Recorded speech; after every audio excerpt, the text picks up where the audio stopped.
Arcus 893. Arcus 223. Arcus 1032. Arcus 7450. Arcus 328.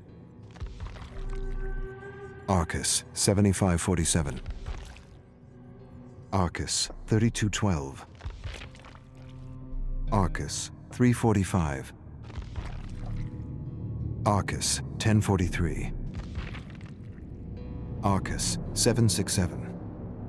The Orus was little understood back home, and to be fair, Arcus 293. Arcus 632. Arcus 9873. Arcus 9082. Jane needs a job. She has a job. Mexican waitress speaks in Mexican. Jane shares a beer with her friend Dwayne. Dwayne tells her how a creative executive hired him to be the co-writer of his terrible script, to be the spokesperson of his...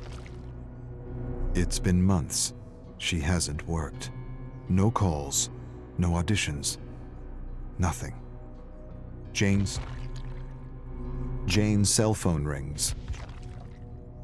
Dwayne helps Jane rehearse at a cafe. They take a break and he tells her the hack is now doing a Chinese last rehearsal before opening night, and she's nailed her role despite some last-minute changes to the script. She feels the adrenaline, and King scrunches his broken fist. King's father gives his mother hell for talking. He never really had friends. He meets with Tommy. Tommy has no room for him in his... King hasn't felt real in a long time. King lost his last 3 jobs and is going back to what he does best. A challenger steps into the circle in the dimly lit alley, double his size, massive. King doesn't.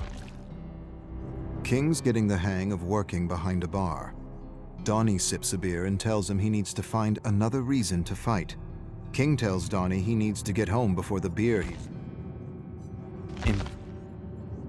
Imbecile.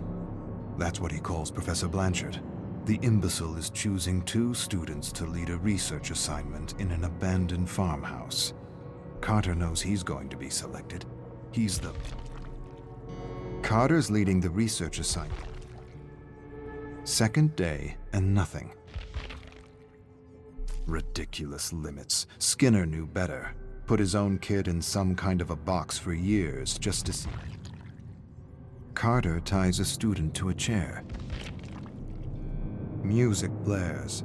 Eyes are kept forced open with toothpicks. Carter piggybacks a looping song with an inaudible subliminal frequency to evoke. Carter wonders if he can read. Carter hasn't had this much fun since he... Carter unties a rope. He's going to... Bleeding heart Blanchard returns to the farmhouse. Rin sits at her desk, dreading the end of the school day. Not because she enjoys junior high, or because... Rin's bones feel brittle and ready to collapse under the weight of the armor. She holds her bamboo shinai up to her opponent. She doesn't understand what happened. What thing came over her to give her the strength? Janitor Yamaoka, you got lucky. Let's see how lucky you really are. Boys close in on her, cursing, jest. Rin emerges from hiding and begins her long walk home. The dragon in her heart admonishes.